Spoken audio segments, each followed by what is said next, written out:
கர்நாடக முன்னாள் முதல்வர் எடியூரப்பா மீதான போக்சோ வழக்கு சிஐடிக்கு மாற்றம் செய்யப்பட்டிருக்கிறது. கூடுதல் விவரங்களோடு இணைகிறார் செய்தியாளர் பாரதிராஜா. வணக்கம் பாரதிராஜா, இந்த வழக்கு மாற்றத்திற்கான காரணம் என்ன? முழு விவரங்கள். கர்நாடகாவில் இன்று மிகப்பெரிய ஒரு பரபரப்பை ஏற்படுத்திய விவகாரம் தான் எடியூரப்பா மீதான போக்சோ வழக்கு. கடந்த பிப்ரவரி 2ஆம் தேதி தாயும் 17 வயது மகளும் எடியூரப்பாவை சந்திக்க சென்ற போது அந்த 17 வயது சிறுமிக்கு பாலியல் தொந்தரவை எடியூரப்பா அளித்ததாகத்தான் அந்த தாயார் சதாசிவநகர் காவல் நிலையத்தில் புகார் அளித்திருந்தார். இதைத் தொடர்ந்தான் போக்சோ வழக்கு பதிவு செய்யப்பட்டிருந்தது.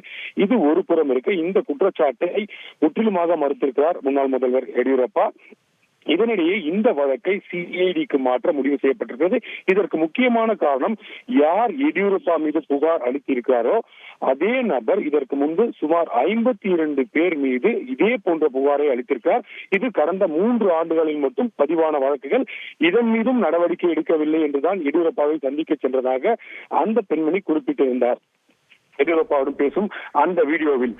ஆனால் தற்போது எடியூரப்பா மீதே அதே புகார் பதிவு செய்யப்பட்டிருந்தால் இந்த பின்னணி என்ன, அவர்கள் குறிப்பிட்ட புகார்கள் எல்லாம் உண்மைதானா என்பது குறித்து விசாரிக்க தனி அமைப்பு வேண்டும் என்று கோரப்பட்டது. அதைத் தொடர்ந்தான் இந்த வழக்கானது சிஐடி போலீசாருக்கு மாற்றப்பட்டிருக்கிறது. இந்த சிஐடி போலீசார் எடியூரப்பா மீதான போக்சோ வழக்கு மட்டுமல்லாமல் ஏற்கனவே அந்த பாதிக்கப்பட்ட அந்த சிறுமியின் தாயார் அளித்துள்ள புகார்களின் உண்மைத்தன்மை குறித்தும் விசாரிக்க இருக்கிறார்கள். ஒட்டுமொத்தத்தில் இதை முன்னாள் முதல்வர் எடியூரப்பா மறுத்திருந்தாலும் கூட தற்போது இந்த வழக்கானது சிஐடிக்கு மாற்றப்பட்டிருக்கிறது. தேர்தல் நெருங்கி இருக்கும் நிலையில் முக்கிய தலைவர், பாஜகவின் முக்கிய தலைவர், கர்நாடகாவின் ஒரு ஆளுமையாக கூட பாஜகவின் ஆளுமையாக பார்க்கப்படும் எடியூரப்பாவின் மீது இது போன்ற ஒரு குற்றச்சாட்டு எழுந்திருப்பது ஒரு அரசியல் பரபரப்பையும் ஏற்படுத்தியிருக்கிறது. இந்த நிலையில் தான் இந்த வழக்கு சிஐடி விசாரிக்கும் என அறிவிக்கப்பட்டிருக்கிறது. கர்நாடக காவல்துறை இயக்குனர் அலோக் மோகன் இந்த அறிவிப்பை அதிகாரப்பூர்வமாக தெரிவித்திருக்கிறார். நன்றி பாரதிராஜா, உங்களுடைய விரிவான தகவல்களுக்கு.